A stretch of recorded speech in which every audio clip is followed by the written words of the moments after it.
Menu kali ni sangat sesuai untuk orang yang tengah diet. Kalau rasa tak boleh nak telan isi ayam macam tu je, korang masa tengah diet kan, boleh cuba resipi ni. Menu ni sangat viral dekat luar negara. Jadi saya nak cubalah buat sendiri. Mula-mula saya kisar isi dada ayam 500 gram, 3 ulas bawang putih, 2 sudu minyak masak, 2 sudu tepung jagung, garam secukup rasa, lada hitam dan putih telur 1 biji.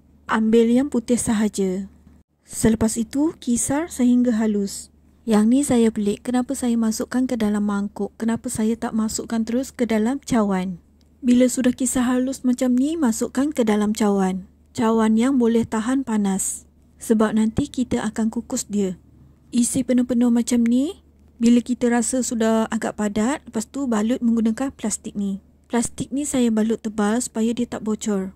Lepas itu saya balut sekali lagi menggunakan aluminium. Lepas itu jangan lupa panaskan periuk pengukus sehingga air dia mendidih.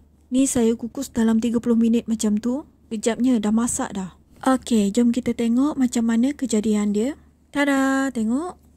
Ini saya sudah tunggu dia sejuk sikit baru saya buka.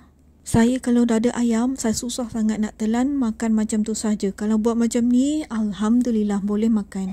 Bolehlah hiris semasa sudah sejuk. Ni saya sudah sejukkan dalam peti ais tau sebelum saya potong ni. Bila sudah betul-betul sejuk, senanglah nak potong kan. Bila sudah hiris macam ni, saya panaskan ke dalam kuali. Boleh je kalau nak makan terus sebab dia sudah masak.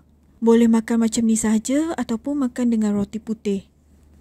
Kepada yang suka dengan konten saya, jangan lupa follow saya ya.